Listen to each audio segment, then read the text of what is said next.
The National Informal Traders Alliance of South Africa is calling for the extension of public consultations on the tobacco bill.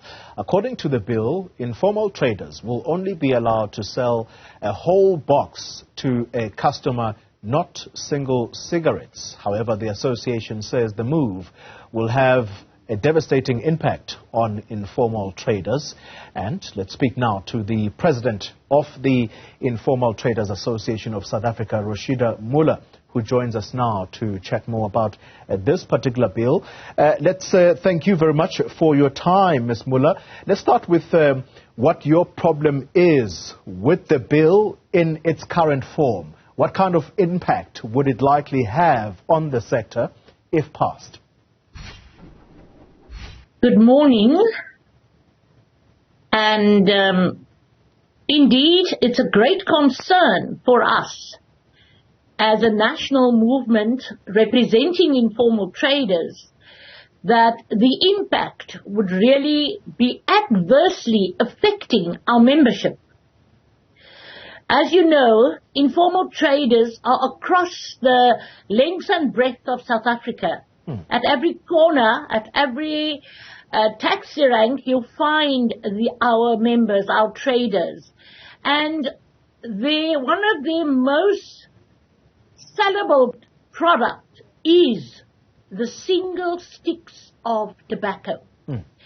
And this is how informal traders are able to put bread on the table, be off the unemployed list, and preventing poverty.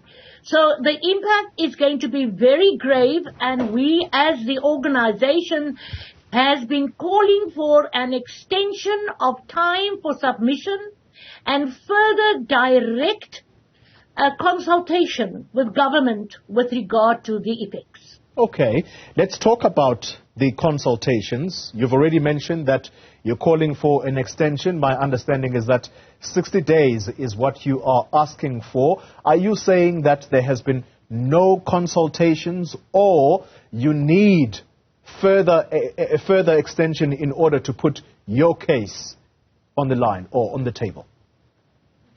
Both. We do need further consultation with the informal traders. You know, an informal trader does not sit at a desk or sit with a laptop. They're out on the streets from 4 a.m. to 6 p.m. every day. There's no time even for them to read documentation. But it is imperative that every trader understands the impact that's going to have on their livelihoods. For example, if this bill is passed through government, and if they sell single cigarettes, they could be jailed for up to 10 years. So although we are now sending our submissions, you must remember, we only had 1 month to do it.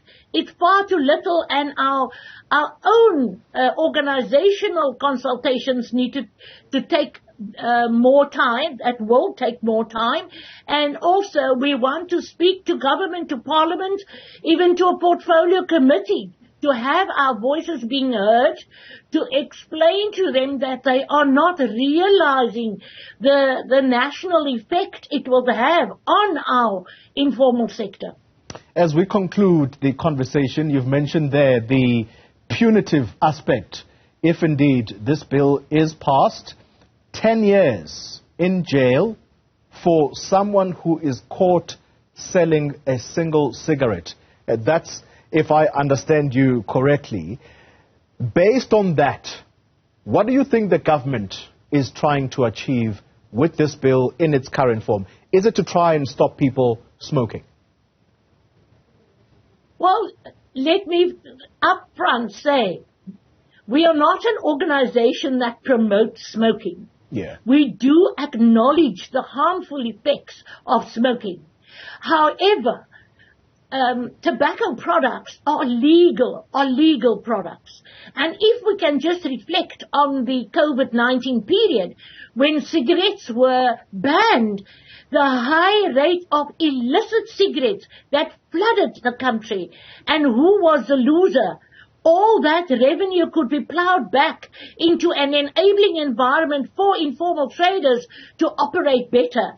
We are saying that we need to sit down and there should be exemptions to some of our informal traders who are basically survivors on the streets. All right, Rosheda Muller, thank you very much for your time, President of the Informal Traders Association of South Africa.